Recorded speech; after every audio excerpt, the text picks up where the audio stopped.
तो हेलो दोस्तों, कैसे हो? हम बात करने वाले हैं कि अगर आप कुछ पढ़ते हो, कुछ याद करते हो और कुछ टाइम बाद आप उसको भूल जाते हो, तो कैसे आप उसको देर तक याद कर सकते हो?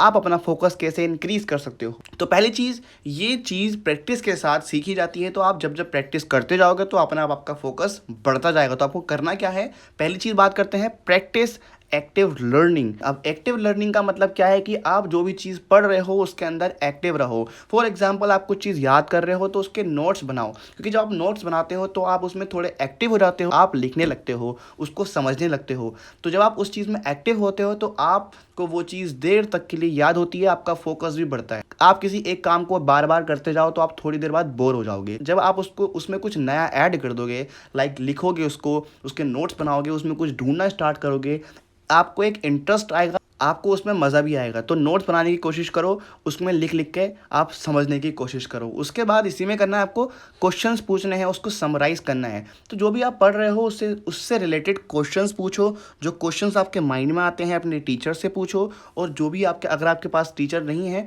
तो आप ऑनलाइन सर्च करो। तो जब आप ऑनलाइन सर्च करोगे, जो आपके क्वेश्चंस का सॉल्यूशन आपको मिलेगा, तो आपको अपने आप इंटरेस्ट आएगा और आप अपने आप फोकस रिटेन कर पाओगे। तो ये काफ़ी काम आएगा आपको। उसके बाद सेकंड पॉइंट है यूज़ रेपिटेशन।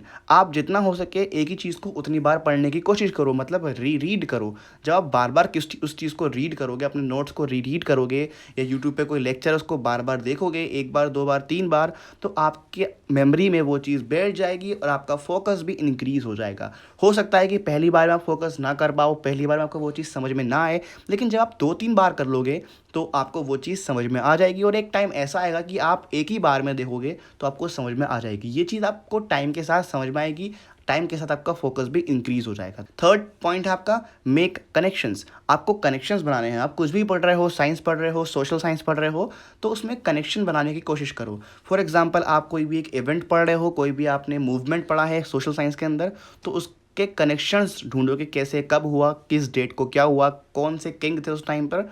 तो आप जब कनेक्शन ढूंढोगे तो एग्ज़ाम में अगर कुछ आप भूलते हुए भी होगे तो आप उस कनेक्शन की वजह से पूरी कहानी आपको याद आ जाएगी। तो कनेक्शंस बनाने की कोशिश करो। एक आप चाहो तो एक ट्री डायग्राम बना सकते हो, तो उससे आपको बेहतर समझ में आएगा, आपके माइंड में वो ट्री डायग्राम्स रहेगा।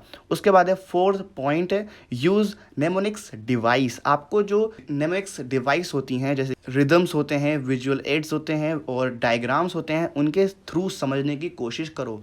जब आप डायग्राम बनाते हो तो आपका माइंड डायग्राम को जल्दी समझता है और रिटन वर्ड्स को काफ़ी देर बाद समझ पाता है। तो इसलिए डायग्राम के थ्रू समझने की कोशिश क्या करो। उसके बाद है नेक्स्ट पॉइंट है, फिफ्थ पॉइंट है गेट इनफ स्लीप। जब आप इनफ स्लीप नहीं लोगे तो आपकी मेमोरी पे फ़र्क काफ़ी पड़ता है, फोकस अच्छे से नहीं हो पाता है, आपको नींद भी आती है।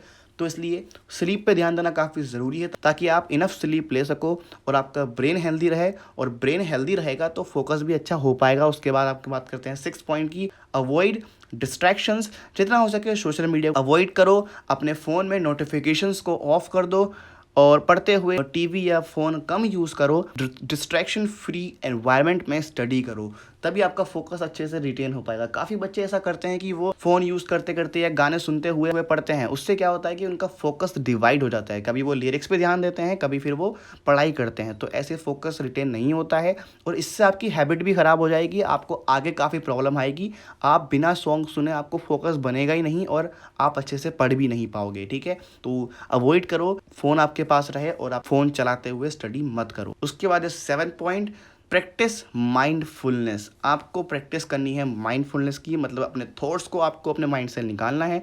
अब ये काफ़ी थोड़ी एडवांस टेक्निक है, मतलब इसमें आपको डीप ब्रीथिंग एक्सरसाइजेस करनी है, मेडिटेशंस करनी है, या फिर आप कोई भी फिजिकल एक्टिविटी कर सकते हो, रनिंग, पुशअप्स, पुलअप्स, कुछ भी कर सकते हो। इससे क्या होता है कि आपका ब्रेन जो होता है वो अपने थॉट्स को थोड़ी देर के लिए निकाल देता है, तो आपके जो अंदर ओवर थिंकिंग होती है उससे आप अवॉइड कर पाओगे इसके थ्रू। तो मेडिटेशन कर सकते हो, डीप ब्रीथिंग एक्सरसाइजेस कर सकते हो, रनिंग कर सकते हो, या फिर आप बाकी चीज़ें सर्च कर सकते हो कि कौन कौन सी एक्सरसाइजेस हैं आपकी, जिससे आप अपना ओवर थिंकिंग थिंकिंग कम कर सकते हो। तो अगर ये चीज़ आप करते हो तो आपका फोकस कुछ टाइम बाद इंक्रीज़ हो जाएगा। आप एक चीज़ को एक बार पढ़ के समझ पाओगे, याद भी कर पाओगे। तो ध्यान रखना ये चीज़ टाइम लेगी, आप टाइम के साथ-साथ सीख पाओगे और कॉन्स्टेंटली इसको प्रैक्टिस करते जाओ, तभी आपको ये चीज़ें समझ में आएगी और साथ में आपकी स्टडी हैबिट भी डेवलप हो जाएगी, मेमोरी रिटेंशन भी बढ़ जाएगा। तो ये थी आज की वीडियो। तो मुझे उम्मीद है कि आपको ये वीडियो ज़रूर पसंद आई है। पसंद आए तो वीडियो को लाइक कर देना, साथ में चैनल को सब्सक्राइब भी कर देना। अगर आपको इसके बारे में और जानना है तो आप मुझे कमेंट कर सकते हो ताकि मैं उस पर वीडियो बनाऊँ। तो मिलता है आपसे अगली वीडियो में, तब तक के लिए ऑल द बेस्ट।